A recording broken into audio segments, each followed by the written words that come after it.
Dostlar, gəldik çatdıq zamanlara. Çox maraqlı, çox möhtəşəm mövzudur.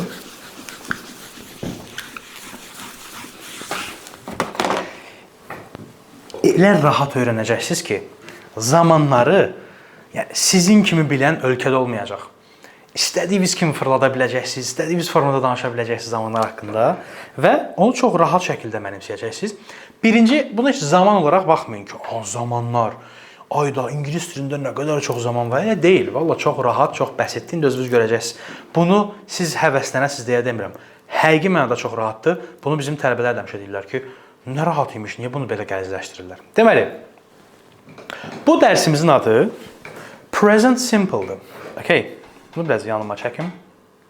Oy, bunu tərpə etdim. Görəsən, işıq. Bir daha bax, gör, işıqda problem olmur lövhədə. Tamam. Deməli, Present Simple-dır.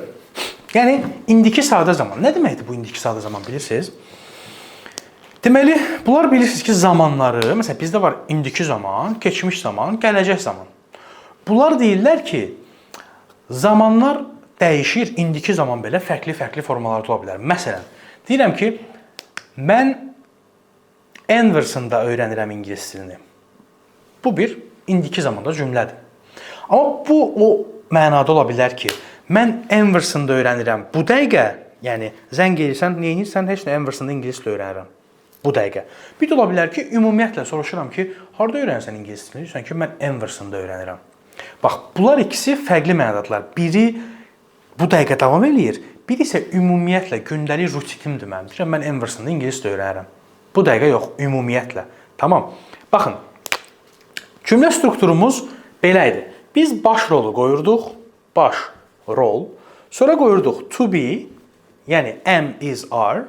Ondan sonra da bu baş rolun birləşiyi olduğu hər hansı bir ifadəni qoyurduq. Məsələn, dedik ki, I am teacher. Burada bir dənə fərq var. Yenə baş rolundan ikinci tərəf qalacaq. To be-nin yerinə feil qoya biləcəyik. Hərəkət qoya biləcəyik. Və olduğu kimi, məsələn, getmək sözü to go-dur. Okay, to go, getmək. Biz bunu to'sunu, mu'sunu atırıq, go. Çıplaq şəkildə qoyuruq bura. Deyirik ki, I go, yəni mən gedirəm. Məsələn, you learn, sən öyrənirsən. You listen, sən dinləyirsən. You watch, sən baxırsan. You jump, sən hoppanırsan. I speak, mən danışıram. Bunlar hamısı ümumiyyətlə baş verən şeylərdir. Okay? Yəni, bu dəqiqə üçün demirəm bunu. Məsələn, deyirəm ki, you watch TV every day. Sən hər gün TV-yə baxırsan. You listen to music sometimes. Sometimes əslində olmalıdır. You sometimes listen to music. Yerləri hələ ki qarışdıra bilərik. Bu o deməkdir ki, sən bəzən musiqiyə qulaq asırsan. Yəni, ümumiyyətlə olan bir şeydir. Və burada bizim öyrənməli olduğumuz, biraz mənim üçün açığı xoşuma gəlməyən, amma yenə də sizin bilməli olduğunuz və mənim sizə deməli olduğum bir məsələ var. Məsələn, I go, you go, he, she, it goes. Niyə goes? Çünki prosto bunlar belə fikirləşiblər. Deyiblər ki, indiki sadə zamanda gəlin üçüncü şəxsin təkinə es artıraq. Bunun niyə olduğunu bir İngiltərədə doğulub böyümüş 7 nəsil ingilis olan bir dilçi belə çox da bilmir yəni. Bilmir. Niyə? Yoxdur bunun səbəbi ki, burada niyə es var ya da ki, niyə play-in sonuna es artırırıq üçüncü şəxsin təkinə bilmirik niyə. Amma artırmalıyıq mı? Artırmalıyıq. He plays. Bunu çətindirmi? Bax, vallah deyirəm çətin deyil. Niyə bilirsiniz? Çünki siz bunu deyəndə heç vaxt fikirləşməyəcəksiniz ki, he dedim, he'dən sonra play desəm s qoymalıyam. Elə bir şey fikirləşməyəcəksiniz. Niyə? Çünki praktikalar eləsəz, oradakı tekstləri əzbərləsəz, avtomatik diliniz öyrəşəcək ki, siz he play deməyəsiniz, he plays deyəsiniz. He play deyəndə qəribə gələcək. Elə bir ki, belə deyirəm sizə. Mən gedirsən. Adamın qulağına qəribə gəlir. Mən gedirsən nədir? Bax, he play. Bu da bu dəqiqə mənim qulağıma elə gəlir. Sizə də elə gələcək. Ona görə he plays deyəcəksiniz. Öyrəşəcəksiniz. Sadəcə indi bunu bilməliyik ki, düzgün şəkildə istifadə edə bilək. Deməli, O birislərin hamısında go belə standart şəkildə olur. Məsələn, we go, you go, they go. Okay. Sən gedirsən, biz gedirik, onlar gedir. Bunlar dediyim kimi ümumiyyətlə baş vermiş hərəkətlər üçün belə bir struktur istifadə edirik. Həddən artıq çox istifadə olunan bir strukturdur. İndiki sadə zaman ən çox istifadə olunan strukturdur. Və bunun sualı var. Biz necə sualda əslində əgər cümlədə am, is, are varsa, onu keçirirdik qabağa, düzdür? Və belə edirdik. Deyirdik ki, you are teacher. T yazıram, biləsiniz. Are keçirdi qabağa. Are you teacher? Ya da is var idisə, is he a doctor? O həkimdir. Amma intonasiya ilə də demişdik verə bilərik. You are a doctor, you are a teacher. Bax, arı keçirmirəm qabağa deyirəm. You are teacher. Yəni sən müəllimsən, intonasiya ilə verirəm. Burada da eyni qayda, intonasiya ilə də verə bilərsiniz. Amma daha düzgün qrammatik necə sual vermək olar öyrənmək istəyirsinizsə. Deməli, I go demişiksə, bunun sualı üçün əvvələ do artırırıq. Do I go? Mən gedirəm. Oturub deyirsiniz ki, do I go to Anderson? Mən Andersona gedirəm. O da yox, 3 gündür getmirəm, misal üçün.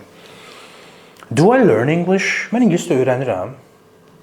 Öyrənirəm. Bax, bu şəkildə. Amma üçüncü şəxsin təkində o s var idi, goes olurdu ya da plays olurdu.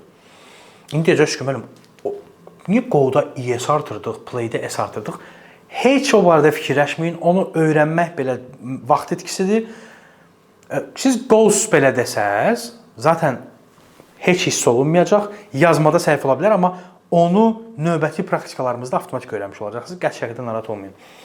Deməli, dediyim kimi, əgər ağzınıza sual gəlirsə, mən bilirəm əslində hansı suallar gələ bilər. Onu ümumiyyətlə deyib başınızı qarışdırmaq istəmirəm ki, belə sual da gələ bilər, belə sual da gələ bilər. Ona görə təmkinli olun. Tamam, səbirli olun, hamısını öyrənəcəksiniz. 100% əmin olun ki, heç bir boşluq qalmayacaq. Üçüncü şəxsin təkində do yox, does istifadə edəcəyik. Olacaq does he go? Məsələn, bla bla bla bla. Bu arada bla bla bla ilk dəfə istifadə edirəm bu videolarda və s. və s. və s. kimi bir şeydir. Does he go oldu. Burada goes olmadı. Bunun s var idi. Onu gətirdik do'nun yanına birləşdirdik. Oldu does. Başa düşdünüz? Əgər indi sualını vermək istəyiriksə, yenə belə idi də normalda. I go. Mən gedirəm. Olacaq I do not go. Yəni mən getmirəm. Ya da ki he, yəni burada does-la gətiririk. Doesn't ya da does, yəni belə yazaq, not go. Bunlar birləşəndə qısa formaları var bunların. Don't və doesn't şəklində olur. Məsələn, he doesn't go ya da he does not go da deyə bilərsiniz. He doesn't go da deyə bilərsiniz, daha qısa olsun deyə. I don't go da deyə bilərsiniz. I do not go da deyə bilərsiniz. Bəzən vurğulayanda bir şeyi ki, mən getmirəm ona. I do not go deyirlər. Yəni, o notu vurğulayırlar ki, vallah getmirəm.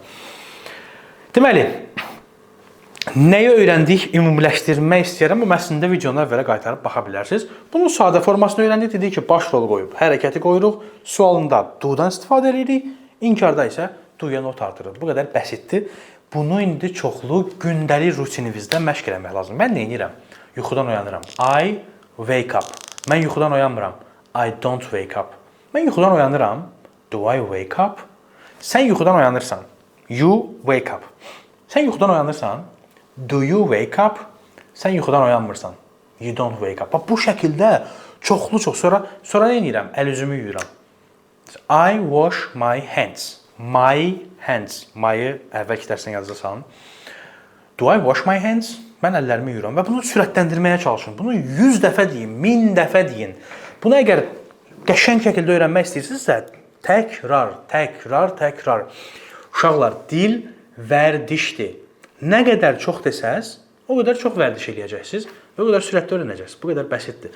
Dediklərimi çoxlu vərdiş eləyin, 100% əmin olun ki, mükəmməl şəkildə öyrənəcəksiniz. Özünüzə yaxşı baxın, növbəti mövzuda görüşərik. Hələlik.